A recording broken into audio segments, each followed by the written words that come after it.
How do they what? How do they get them there? Well, that's somewhat of a mystery. The stone is actually not from the area. It comes from like 100 miles away. So they think the type of stone was something sacred to them, that they wouldn't use nearby stone, but they would go so far. Um, you know, the it's led to theories about, you know, UFOs helping them to get it there and things like that. But the others said, well, they had they quarried them in the stone quarries, and they put them on rollers, and they tied ropes around them, and they pulled them on the rollers. The problem is that there's bodies of water between there, so they have to put them on rafts and so on. It would have been quite the journey.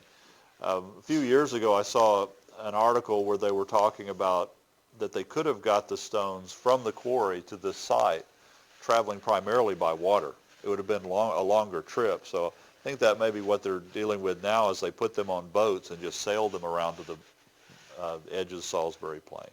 And that would make more sense, because once you get the stone on a boat, you know, it's a lot easier. And then when they got to the land, they just put them on rollers, like roller bearings. And once you have them on rollers, it's fairly simple to, once you get it moving, to keep it moving. You just have to have people pulling the poles out the back and putting it on the front. But once they got to the site, you know, how they got them into standing position, there's quite a bit of the stone, as you might imagine, underground to give it stability. And so they think they may have built a ramp, and with the rollers pulled the stone up the ramp, and then allowed the natural weight. Once you pull it up to the edge, allow the natural weight of the part extending over to tilt it and drop it into place.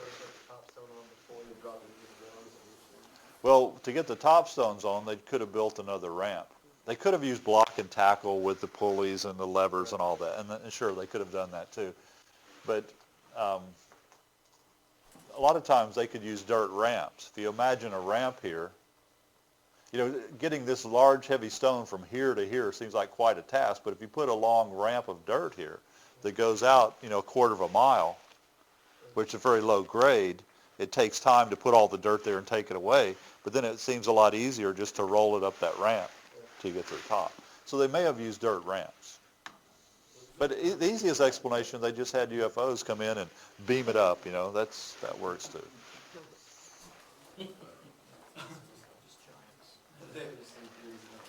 That's right. Yeah, I think part of the problem may be in our minds when we look at this. We think, man, if I had to do that, I could never do that. But, you know, we watch a lot of television. We don't exercise a whole lot, and it's pretty much us. But if you imagine you get 1,000 people together and they've got several weeks, nothing to do, you know, you could find ways to get it done fairly. Not quickly, but, you know, where it's not too much work at any one time.